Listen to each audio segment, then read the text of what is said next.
Hi friends, welcome to tech Santu Kannada YouTube channel. ಇವತ್ತಿನ ವಿಡಿಯೋದಲ್ಲಿ ಅಂಗನವಾಡಿ ಕಾರ್ಯಕರ್ತೆ ಮತ್ತು ಸಹಾಯಕಿ ಹುದ್ದೆಗೆ ಆನ್ಲೈನಲ್ಲಿ ಯಾವ ರೀತಿ ಅರ್ಜಿ ಹಾಕೋದು ಅಂತ ಸಂಪೂರ್ಣವಾಗಿ ಈ ವಿಡಿಯೋದ ಮುಖಾಂತರ ತಿಳಿಸ್ಕೊಡ್ತೀನಿ. ಬನ್ನಿ.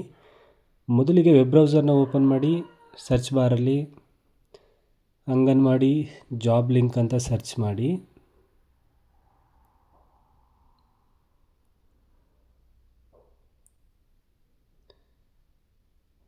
ಸರ್ಚ್ ಮಾಡಿದ ನಂತರ ನಿಮಗೆ ಇದರಲ್ಲಿ ಮೊದಲನೇ ಆಪ್ಷನ್ ಬರುತ್ತೆ ನೋಡಿ, department of women and child development ಅಂತ. ಅದನ್ನು ಸೆಲೆಕ್ಟ್ ಮಾಡ್ಕೊಳ್ಳಿ. ನಂತರ ಹಂತ 1 ಸ್ಟೆಪ್ 1 ಅದನ್ನು ಸೆಲೆಕ್ಟ್ ಮಾಡ್ಕೊಳ್ಳಿ. ಸೆಲೆಕ್ಟ್ ಮಾಡ್ಕೊಂಡ ನಂತರ ನಿಮಗೆ ಈ ರೀತಿ ಇಂಟರ್ಫೇಸ್ ಓಪನ್ ಆಗುತ್ತೆ. ಅದರಲ್ಲಿ ನಿಮ್ಮ ಡಿಸ್ಟಿಕ್ಕು ತಾಲೂಕನ್ನ ಸೆಲೆಕ್ಟ್ ಮಾಡ್ಕೊಳ್ಳಿ.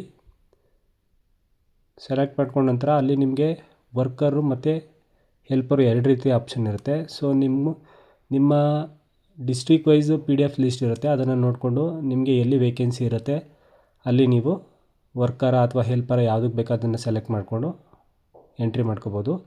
ನಿಮಗೆ SC/ST ಆಗಿದ್ದರೆ ನಿಮಗೆ ಕ್ಯಾಸ್ಟ್ ಸರ್ಟಿಫಿಕೇಟ್ ಫಸ್ಟ್ ಎಂಟ್ರಿ ಮಾಡಿ ನಂತರ ಸಬ್ಮಿಟ್ ಕೊಟ್ಟು ಮೂವ್ ಮಾಡಬೇಕಾಗುತ್ತೆ. ಅದರ್ ಕ್ಯಾಸ್ಟ್ ಆಗಿದ್ದರೆ ಜಸ್ಟ್ ಅದರ್ ಅಂತ ಸೆಲೆಕ್ಟ್ ಮಾಡಿಕೊಂಡು ಅಲ್ಲಿ ನಿಮ್ಮ ಕ್ಯಾಸ್ಟ್ ಸರ್ಟಿಫಿಕೇಟ್ ಏನು ಅವಶ್ಯಕತೆ ಇರಲ್ಲ, ಅದರ್ ಕ್ಯಾಸ್ಟ್ ಆಗಿದ್ದರೆ. ಸೊ ಈ ಅದರ್ನ ಕೊಟ್ಟು ನಾನಿವಾಗ ಹೆಲ್ಪರ್ಗೆ ಅರ್ಜಿ ಹಾಕ್ತಾಯಿದ್ದೀನಿ. ಸೊ ಅದರಿಂದ ನಾನು ಈಗ ಅದರ್ ಕ್ಯಾಸ್ಟ್ ಆಗಿರೋದ್ರಿಂದ ನಾನು ಅದರ್ಸ್ ಅಂತ ಸೆಲೆಕ್ಟ್ ಮಾಡಿಕೊಂಡು ಇಲ್ಲಿ ನಿಮಗೆ ಯಾವ್ಯಾವ ಊರಲ್ಲಿ ವೇಕೆನ್ಸಿ ಇದೆ ನಿಮ್ಮ ಡಿಸ್ಟಿಕಲ್ಲಿ, ಸೊ ಅದನ್ನು ನಾನಿಲ್ಲಿ ತಾಲೂಕು ಸೆಲೆಕ್ಟ್ ಮಾಡ್ಕೊತಿಲ್ಲ, ತಾಲೂಕು ವೈಸ್ ಇರುತ್ತೆ ಇದು.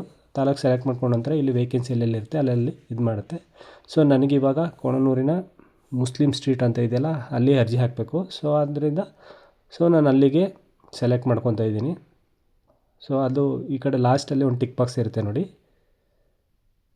ಸೆಲೆಕ್ಟ್ ವೇಕೆನ್ಸಿ ಅಂತ. ಅದನ್ನು ಕ್ಲಿಕ್ ಮಾಡ್ಕೊಳ್ಳಿ. ಕ್ಲಿಕ್ ಮಾಡಿದ ನಂತರ ನಿಮ್ಮ SLC ಮಾರ್ಕ್ಸ್ ಕಾರ್ಡಲ್ಲಿ ಡೀಟೇಲ್ಸ್ ಏನಿರುತ್ತೆ ಆ ರೀತಿ ನೀವು 1 by 1 ಡೀಟೇಲ್ಸ್ನ ಫಿಲ್ ಮಾಡ್ತಾ ಹೋಗ್ಬೇಕಾಗತ್ತೆ. ಸೊ ಇವಾಗ ನಾನು ನಂಬರ್ 12 ಅಪ್ಲಿಕೆಂಟ್ ಫುಲ್ ನೇಮ್ ಇನ್ SSLC 10th ಅನ್ನೋ ಆಪ್ಷನ್ ಇದೆಯಲ್ಲ ಅಲ್ಲಿಗೆ ಅಪ್ಲಿಕೆಂಟ್ ನೇಮ್ನ ಎಂಟ್ರಿ ಮಾಡ್ತಾಯಿದ್ದೀನಿ.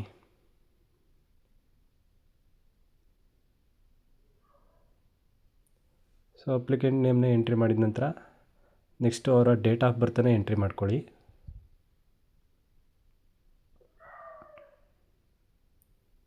ಎಂಟ್ರಿ ಮಾಡ್ಕೊಂಡ ನಂತರ ಅದೇ ಆಟೋಮೆಟಿಕ್ಕಾಗಿ ಅವರ ವರ್ಷ, ಮಂತು ಮತ್ತು ಡೇಸ್ ಅದೇ ಕೌಂಟ್ ಮಾಡಿ ಹೇಳುತ್ತೆ. ನೆಕ್ಸ್ಟು ತಂದೆ ಮತ್ತು ಫಸ್ಟ್ ಲ್ಯಾಂಗ್ವೇಜ್ ನೀವು SSLC ಓದಬೇಕಾದ್ರೆ ಯಾವುದು ಫಸ್ಟ್ ಲ್ಯಾಂಗ್ವೇಜ್ ಆಗುತ್ತೆ, ಇಂಗ್ಲೀಷಾ ಕನ್ನಡನ ಯಾವುದು ಅಂತ ಸೆಲೆಕ್ಟ್ ಮಾಡ್ಕೊಳ್ಳಿ. ನಂತರ ಸೆಕೆಂಡ್ ಲ್ಯಾಂಗ್ವೇಜ್ ಅದೇ ಆಟೋಮೆಟಿಕ್ಕಾಗಿ ತಗೊಳುತ್ತೆ. ಸೊ ನೆಕ್ಸ್ಟು ತಂದೆ ಹೆಸರನ್ನ ಎಂಟ್ರಿ ಮಾಡ್ಕೊಳ್ಳಿ. ನಂತರ ಮೊದಲನೇ ತಾಯಿ ಹೆಸರು, ನಂತರ ತಂದೆ ಹೆಸರು.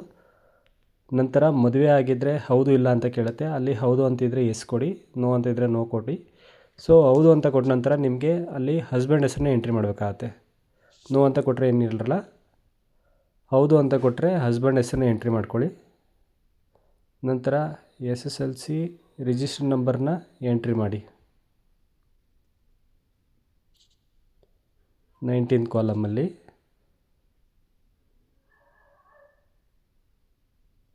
ಸೊ ನಿಮಗೆ 20th ಕಾಲಮ್ಮು 20ನೇ ಕಾಲಮ್ ಏನು ಬರುತ್ತೆ ಅಂತ ಅಂದರೆ SSLC ಮಾರ್ಕ್ಸ್ ಕಾರ್ಡಲ್ಲಿ ನೀವು ಎಷ್ಟು ಮಾರ್ಕ್ಸ್ನ ತೊಗೊಂಡಿದ್ದೀರಾ ಅದನ್ನು ಎಂಟ್ರಿ ಮಾಡ್ಕೋಬೇಕಾಗತ್ತೆ. ನಂತರ 21ನೇ ಕಾಲಮ್ನಲ್ಲಿ ಟೋಟಲ್ ಮಾರ್ಕ್ಸ್ ಎಷ್ಟಿತ್ತು ಅಂದರೆ 625 ಇರುತ್ತೆ ಕರ್ನಾಟಕದಲ್ಲಿ ಮ್ಯಾಕ್ಸಿಮಮ್ಮು. 625ಕ್ಕೆ ನೀವು ಎಷ್ಟು ತೊಗೊಂಡಿದ್ದೀರಾ ಅಂತ. ಸೊ ಮೊದಲನೇ ಕಾಲಮ್ ಎಷ್ಟು ತೊಗೊಂಡಿದ್ದೀರಾ ಅಂತ. ಸೊ 20ನೇ ಕಾಲಮ್ಮು ಎಷ್ಟು ತೊಗೊಂಡಿದ್ದೀರಾ ಅಂತ, 21ನೇ ಕಾಲಮ್ಮು ಎಷ್ಟಕ್ಕೆ ಅಂತ, 625ಕ್ಕೆ ಎಷ್ಟು ತೊಗೊಂಡಿದ್ದೀರಾ ಅಂತ. ಸೊ ನೆಕ್ಸ್ಟು ಪರ್ಸೆಂಟೇಜ್ ಅದು ಆಟೋಮೆಟಿಕ್ ಕ್ಯಾಲ್ಕುಲೇಟ್ ಆಗಿ ನಿಮಗೆ ತೋರಿಸುತ್ತೆ. ನಂತರ ನಿಮ್ಮ ಇಲ್ಲಿ 23rd ಕಾಲಮ್ಮು ನಿಮ್ಮ ಅಡ್ರೆಸ್ನ ಎಂಟ್ರಿ ಮಾಡಬೇಕಾಗುತ್ತೆ. ನಿಮ್ಮ ಆಧಾರಲ್ಲಿ ಏನು ಅಡ್ರೆಸ್ ಇರುತ್ತೆ ಸೊ ಅದನ್ನು ಡೀಟೇಲ್ಡಾಗಿ ಎಂಟ್ರಿ ಮಾಡಿ. ವಿಲೇಜು, ಪೋಸ್ಟು ಮತ್ತು ಹೋಬಳಿನ ಎಂಟ್ರಿ ಮಾಡ್ಕೊಳ್ಳಿ. ನಿಮಗೆ ಮೀನ್ಸ್ ತಾಲೂಕು ಕಾಲಮ್ಮು ನಿಮಗೆ ಕೆಳಗಡೆ ಇರುತ್ತೆ. ಸೊ ಅದರಿಂದ ನೀವು ವಿಲೇಜು, ಪೋಸ್ಟು, ಹೋಬಳಿನೇ ಎಂಟ್ರಿ ಮಾಡ್ಕೊಳ್ಳಿ.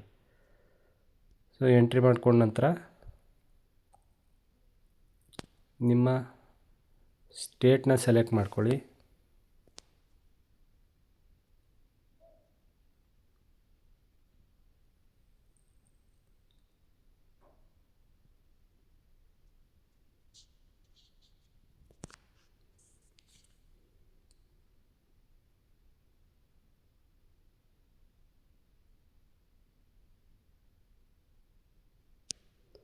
ನೀಟಾಗಿ ಮಾಡಬೇಕಾದ್ರೆ ನೀಟಾಗಿ ಒಂದು ಸಲ ಚೆಕ್ ಮಾಡ್ಕೊಳ್ಳಿ. ಯಾಕಂದರೆ ಒಂದು ಸಲ ಅಪ್ಲಿಕೇಶನ್ ಸಬ್ಮಿಟ್ ಆಗಿಬಿಟ್ರೆ ನಿಮಗೆ ಮತ್ತೆ ಎಡಿಟ್ ಮಾಡೋ ಆಪ್ಷನ್ ಇರೋಲ್ಲ. ಸೊ ಇದು ಮುಂಚೆನೂ ಬಿಟ್ಟಿದ್ರು ಅರ್ಜಿನ. ಸೊ ಅದೇನೋ ಪ್ರಾಬ್ಲಮ್ಮು ಅಥವಾ ಬೇರೆ ಏನು ರೀಸನೋ ಗೊತ್ತಿಲ್ಲ, ಮತ್ತೆ ಬಿಟ್ಟಿದ್ದಾರೆ. ಸೊ ಅದರಿಂದ ಹಾಕಬೇಕಾದ್ರೆ ಕೇರ್ಫುಲ್ಲಾಗಿ ಎಂಟ್ರಿ ಮಾಡ್ಕೊಳ್ಳಿ.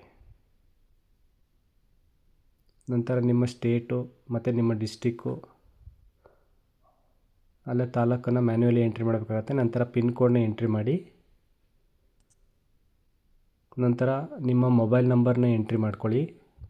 ಮೊಬೈಲ್ ನಂಬರ್ ಎಂಟ್ರಿ ಮಾಡಿದ್ಮೇಲೆ ಅದರ ಕೆಳಗಡೆ ನಿಮ್ಮ ಮೇಲ್ ಐ ಡಿ ಅದನ್ನು ಎಂಟ್ರಿ ಮಾಡ್ಕೊಳ್ಳಿ. ನೆಕ್ಸ್ಟು 24ನೇ ಕಾಲಮ್ಮು ನಿಮ್ಮ ವಾಸಸ್ಥಳ ದೃಢೀಕರಣ ಪತ್ರದ ಆಡಿ ಸಂಖ್ಯೆ, ವಾಸಸ್ಥಳ ಇರುತ್ತಲ್ಲ ಅದರಲ್ಲಿ ಆಡಿ ನಂಬರ್ ಇರುತ್ತೆ, ಆ ನಂಬರ್ನ ಎಂಟ್ರಿ ಮಾಡ್ಕೊಳ್ಳಿ.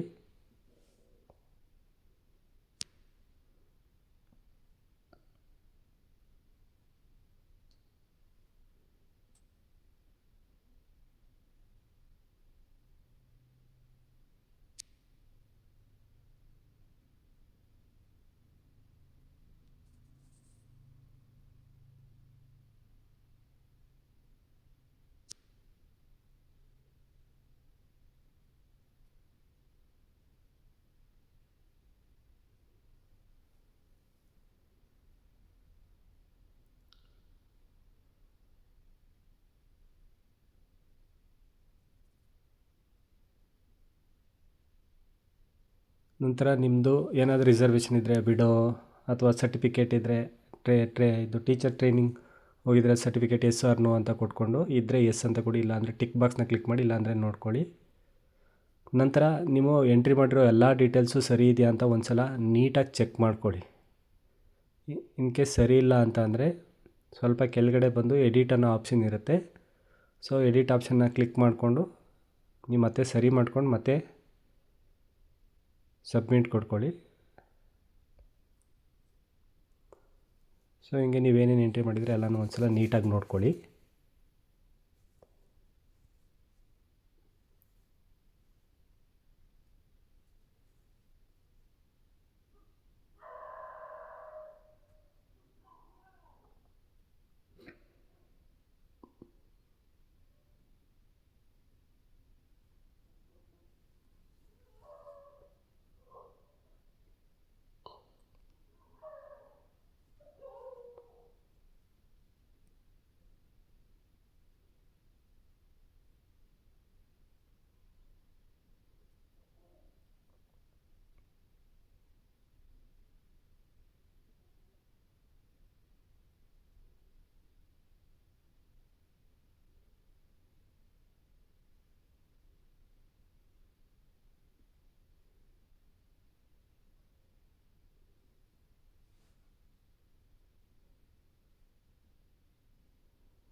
ಸೊ ಇದಾದ ನಂತರ ನಿಮ್ಗೊಂದು ನಂಬರ್ ಜನ್ರೇಟ್ ಆಗುತ್ತೆ.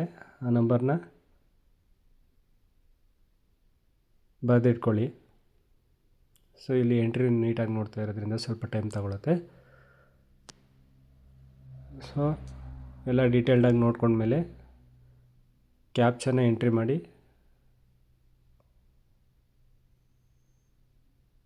ಸಬ್ಮಿಟ್ ಬಟನ್ನ ಕೊಡಿ.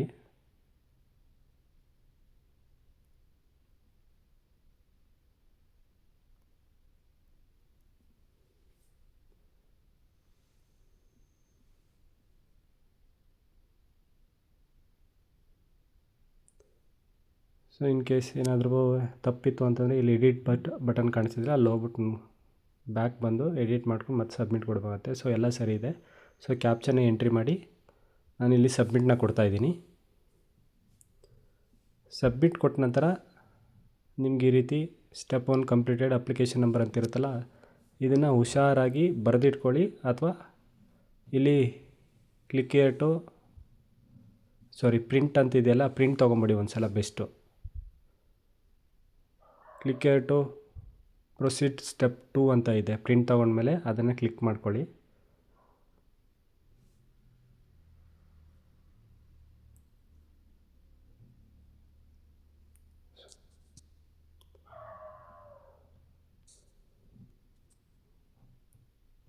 ಈಗ ಸ್ಟೆಪ್ 2ಗೆ ಹೋಗ್ತಾ ಇದ್ದೀವಿ. ಸೊ ಅಲ್ಲಿ ನಿಮ್ಮ ಅಪ್ಲಿಕೇಶನ್ ನಂಬರು, ಇವಾಗ ಏನು ಪ್ರಿಂಟ್ ತೊಗೊಳ್ಳಿ ಅಂತ ಹೇಳಿದ್ದೆ ನೋಡಿ, ಅದನ್ನು ಅಪ್ಲಿಕೇಶನ್ ID ನ ಎಂಟ್ರಿ ಮಾಡಿ. ನಂತರ ಅವ್ರ ಡೇಟ್ ಆಫ್ ಬರ್ತನ್ನು ಎಂಟ್ರಿ ಮಾಡ್ಕೊಳ್ಳಿ.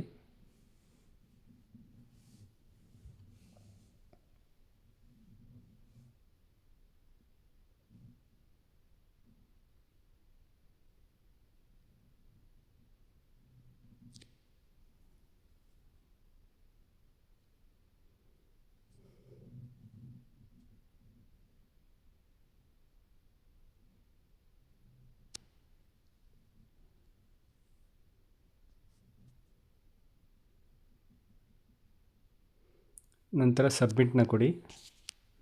ಕೊಟ್ಟ ನಂತರ ಇಲ್ಲಿ ನಿಮ್ಮ ಫೋಟೋ ಮತ್ತು ಸಿಗ್ನೇಚರ್ನ ಅಪ್ಲೋಡ್ ಮಾಡಬೇಕಾಗತ್ತೆ.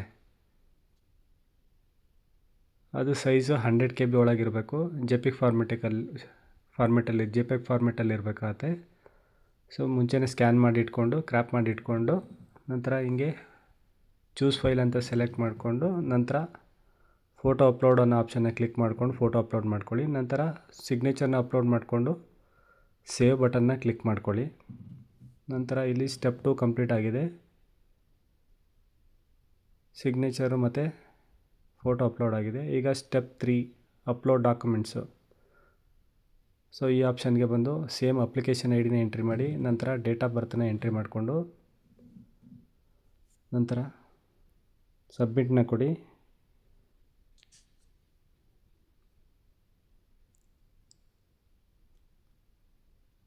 ಕೊಟ್ಟ ನಂತರ ನಿಮ್ಗೆ ಈ ರೀತಿ ಒಂದು ಆಪ್ಷನ್ ಬರುತ್ತೆ, ಡಿಜಿಲಾಕರ್ ಇದು. ಸೊ ಇಲ್ಲಿ ನಿಮ್ಮ mobile number, user ID, Aadhaar number option ತುಂಬ ಇರುತ್ತೆ.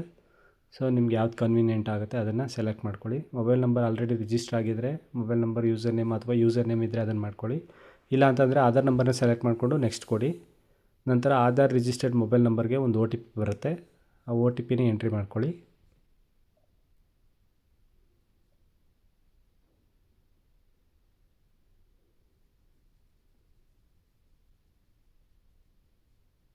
ನಂತರ ಸಬ್ಮಿಟ್ ಕೊಡಿ. ಕೊಟ್ಟ ನಂತರ ಇದೇ ಫಸ್ಟ್ ಟೈಮ್ ನೀವು ಡಿಜಿಲಾಕರಲ್ಲಿದ್ದರೆ ಅದು ಆಟೋಮೆಟಿಕ್ಕಾಗಿ ಹಿಂಗೆ ಡೇಟ್ ಆಫ್ ಬರ್ತ್ ಎಂಟ್ರಿ ಮಾಡಿ ಇದು ಬರುತ್ತೆ. ಬಟ್ ಇದು ಆಲ್ರೆಡಿ ರಿಜಿಸ್ಟರ್ ಆಗಿದೆ, ಬಟ್ ಪಾಸ್ವರ್ಡ್ ನಮಗೆ ಗೊತ್ತಿಲ್ಲದಿರೋದ್ರಿಂದ ಪಾಸ್ವರ್ಡ್ನ ರೀಸೆಟ್ ಮಾಡಬೇಕಾಗತ್ತೆ ನಾವಿಲ್ಲಿ. ಸೊ ಅವ್ರ ಡೇಟ್ ಆಫ್ ಬರ್ತನ್ನು ಕೊಟ್ಟು ಈಗ ಮತ್ತೆ ಸೆಟ್ ಸೆಕ್ಯೂರಿಟಿ ಪಿನ್ ಅಂತಿದೆಯಲ್ಲ, ಅಲ್ಲಿ ನಿಮ್ಗೆ ಬೇಕಾಗುತ್ತೆ 6 ಡಿಜಿಟ್ನ ಎಂಟ್ರಿ ಮಾಡಿ. ನಂತರ ಸಬ್ಮಿಟ್ನ ಕೊಡಿ. ಸೊ ಇದು ಫರ್ಗಾಟ್ ಪಾಸ್ವರ್ಡ್ ಅಂತ, ಅಂದರೆ ಮುಂಚೆನೇ ಡಿಜಿಲಾಕರ್ ಇರುತ್ತೆ ಅವ್ರದ್ದು, ಬಟ್ ಅವ್ರ ಪಾಸ್ವರ್ಡ್ ಮರ್ತೋಗಿರುತ್ತೆ. ಆವಾಗ ಏನು ಮಾಡಬೇಕು, ಡೇಟ್ ಆಫ್ ಬರ್ತ್ ಮುಂಚೆ ಏನು ಕೊಟ್ಟಿರ್ತೀರ ಅದನ್ನು ಎಂಟ್ರಿ ಮಾಡಿಕೊಂಡು ಈ ರೀತಿ ಡಿಜಿಲಾಕರ್ನ ಮುಂದುವರಿಬೇಕಾಗತ್ತೆ. ಸೊ ಇಲ್ಲಿ ಈ ರೀತಿ ಆಪ್ಷನ್ ಬರುತ್ತೆ, upload documents, send documents. So ಇಲ್ಲಿ ಅಪ್ಲೋಡ್ ಡಾಕ್ಯುಮೆಂಟ್ಸ್ ಮೇಲೆ ಕ್ಲಿಕ್ ಮಾಡ್ಕೊಳ್ಳಿ. ಕ್ಲಿಕ್ ಮಾಡ್ಕೊಂಡ ನಂತರ ಅಲ್ಲಿ SSLC marks card, SSLC certificate, SSLC marks card, residential certificate 3 upload ಮಾಡಬೇಕಾಗತ್ತೆ. ಸೊ ಇದನ್ನು PDF ಫಾರ್ಮೆಟ್ 500 KB ಒಳಗೆ ಮುಂಚೆನೇ ಸ್ಕ್ಯಾನ್ ಮಾಡಿ ಇಟ್ಕೊಳ್ಳಿ. ನಂತರ ಚೂಸ್ ಫೈಲ್ ತೊಗೊಂಡು ಡಾಕ್ಯುಮೆಂಟ್ಸ್ನ 1 by 1 ಅಪ್ಲೋಡ್ ಮಾಡ್ತಾ ಬನ್ನಿ. ಆದಷ್ಟು ಮ್ಯಾಕ್ಸಿಮಮ್ ನೀವು ಒರಿಜಿನಲ್ನೇ ಸ್ಕ್ಯಾನ್ ಮಾಡಿ ಅಪ್ಲೋಡ್ ಮಾಡಬೇಕು. ಜೆರಾಕ್ಸು ಅಥವಾ ಫೋನಲ್ಲಿ ಕಳಿಸಿರೋದು ಮ್ಯಾಕ್ಸಿಮಮ್ ಅದನ್ನು ಮಾಡೋಕ್ಕೆ ಹೋಗ್ಬೇಡಿ. ಒರಿಜಿನಲ್ ತರಿಸ್ಕೊಂಡು ಒರಿಜಿನಲ್ ತಗೊಂಡು ಸ್ಕ್ಯಾನ್ ಮಾಡಿಕೊಂಡು ಅಪ್ಲೋಡ್ ಮಾಡಿ. ಅದು ನಿಮಗೆ ಈಸಿ ಮತ್ತು ವೆರಿಫಿಕೇಷನ್ಗೆಲ್ಲ ನಿಮ್ಗೆ ಈಸಿ ಆಗುತ್ತೆ. ಸೊ ನಂತರ ಸೆಲೆಕ್ಟ್ ಮಾಡಿ ಅಪ್ಲೋಡ್ನ ಕೊಡಿ. ಸೊ ಇಲ್ಲಿ ಅಪ್ಲೋಡೆಡ್ ಸಕ್ಸಸ್ಫುಲಿ ಅಂತ ಬರುತ್ತೆ. ಈ SSLC ಮಾರ್ಕ್ಸ್ ಕಾರ್ಡ್ ಏನು ಅಪ್ಲೋಡ್ ಮಾಡಿರ್ತೀರ, ಎರಡನೇದಕ್ಕೂ ಸೇಮ್ ಅದೇ ಡಾಕ್ಯುಮೆಂಟ್ಸ್ನ ಅಪ್ಲೋಡ್ ಮಾಡಬೇಕಾಗುತ್ತೆ.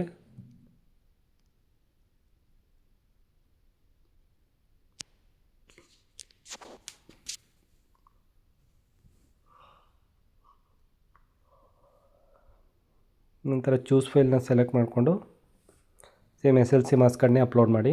ಸೊ ಇದು ವರ್ಕರ್ ಆದರೆ ನಿಮಗೆ PUC ಮಾರ್ಕ್ಸ್ ಕಾರ್ಡ್ನ ಕೇಳುತ್ತೆ. ಸೊ ನಾನೀಗ ಹೆಲ್ಪರ್ಗೆ ಆಗ್ತಾ ಇರೋದ್ರಿಂದ ಸೊ SSLC ಮಾರ್ಕ್ಸ್ ಕಾರ್ಡ್ ಮಾತ್ರ ಕೇಳುತ್ತೆ.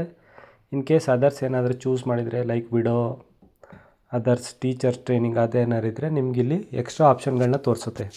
ಸೊ ಅದರಿಂದ 1 ಬೈ 1 ನೋಡಿಕೊಂಡು ನೀಟಾಗಿ ಅಪ್ಲೋಡ್ ಮಾಡಿ. ಇದಕ್ಕೆ ಅದು ಉಲ್ಟಾ ಮಾಡಿ ಅಪ್ಲೋಡ್ ಮಾಡಬೇಡಿ. ಅಪ್ಲೋಡ್ ಮಾಡಬೇಕಾದ್ರೆ ಸ್ಕ್ಯಾನ್ ಮಾಡಿದ್ದವೆಲ್ಲ ಡೀಟೇಲ್ಡಾಗಿ ನೋಡಿಕೊಂಡು ನಂತರ ಅಪ್ಲೋಡ್ ಮಾಡಿ. ಸೊ ಇವಾಗ SSLC ಮಾರ್ಕ್ಸ್ ಕಾರ್ಡ್ ಅಪ್ಲೋಡ್ ಮಾಡಿ. ಈಗ ರೆಸಿಡೆನ್ಷಿಯಲ್ ಸರ್ಟಿಫಿಕೇಟ್, ವಾಸಸ್ಥಳ ದೃಢೀಕರಣ ಪತ್ರನ ಅಪ್ಲೋಡ್ ಮಾಡ್ತಾಯಿದ್ದೀನಿ.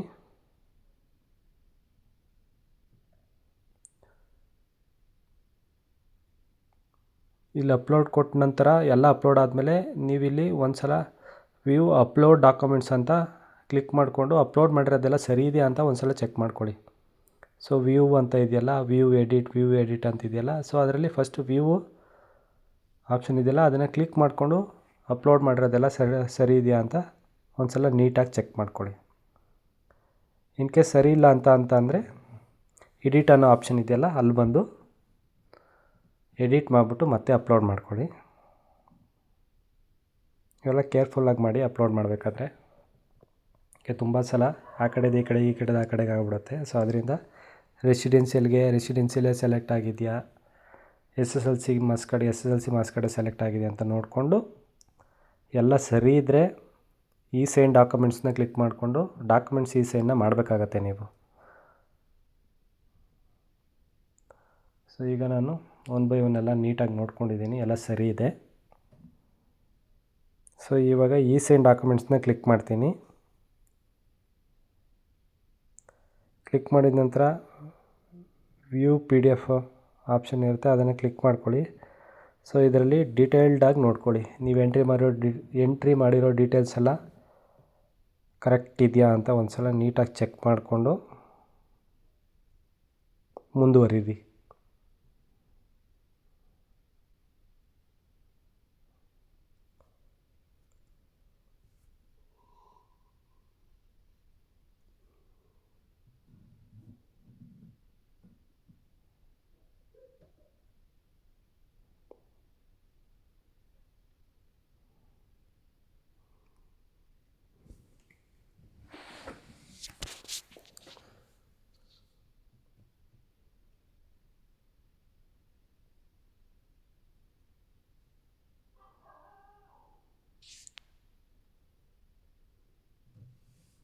ಸೊ ಎಲ್ಲ 1 ಬೈ 1 ನೀಟಾಗಿ ಚೆಕ್ ಮಾಡ್ಕೊಳ್ಳಿ.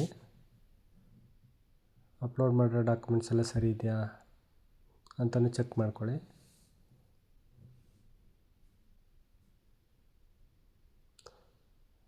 ಸೊ ಎಲ್ಲ ಸರಿ ಇದೆ. ಇವಾಗ ಬ್ಯಾಕ್ ಬಂದು ಸೈನ್ ಆಪ್ಷನ್ನ ಕ್ಲಿಕ್ ಮಾಡಿಕೊಂಡು ಸೈನ್ ಡಾಕ್ಯುಮೆಂಟ್ಸ್ನ ಕ್ಲಿಕ್ ಮಾಡಿಕೊಂಡು ಇಲ್ಲಿ ಟಿಕ್ ಬಾಕ್ಸ್ ಇದೆಯಲ್ಲ ಕೆಳಗಡೆ ಅದನ್ನು ಕ್ಲಿಕ್ ಮಾಡ್ಕೊಳ್ಳಿ. ಸೊ ಕ್ಲಿಕ್ ಮಾಡಿ ಬಂದ ನಂತರ ಒಂದು ಪೇಜ್ ಆಟೋಮೆಟಿಕ್ಕಾಗಿ ಓಪನ್ ಆಗುತ್ತೆ. ಸೊ ಇಲ್ಲಿ ನಿಮ್ಮ ಆಧಾರ್ ನಂಬರ್ನ ಎಂಟ್ರಿ ಮಾಡಿ.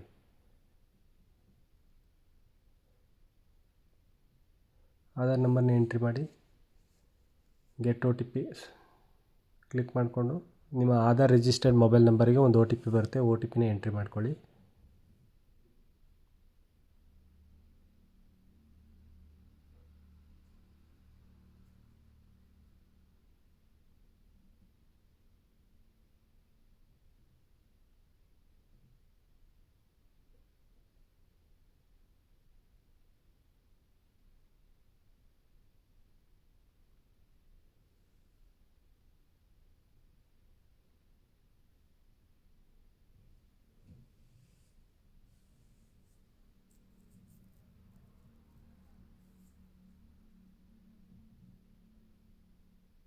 OTP ಸ್ವಲ್ಪ ಲೇಟ್ ಆಗ್ತದೆ.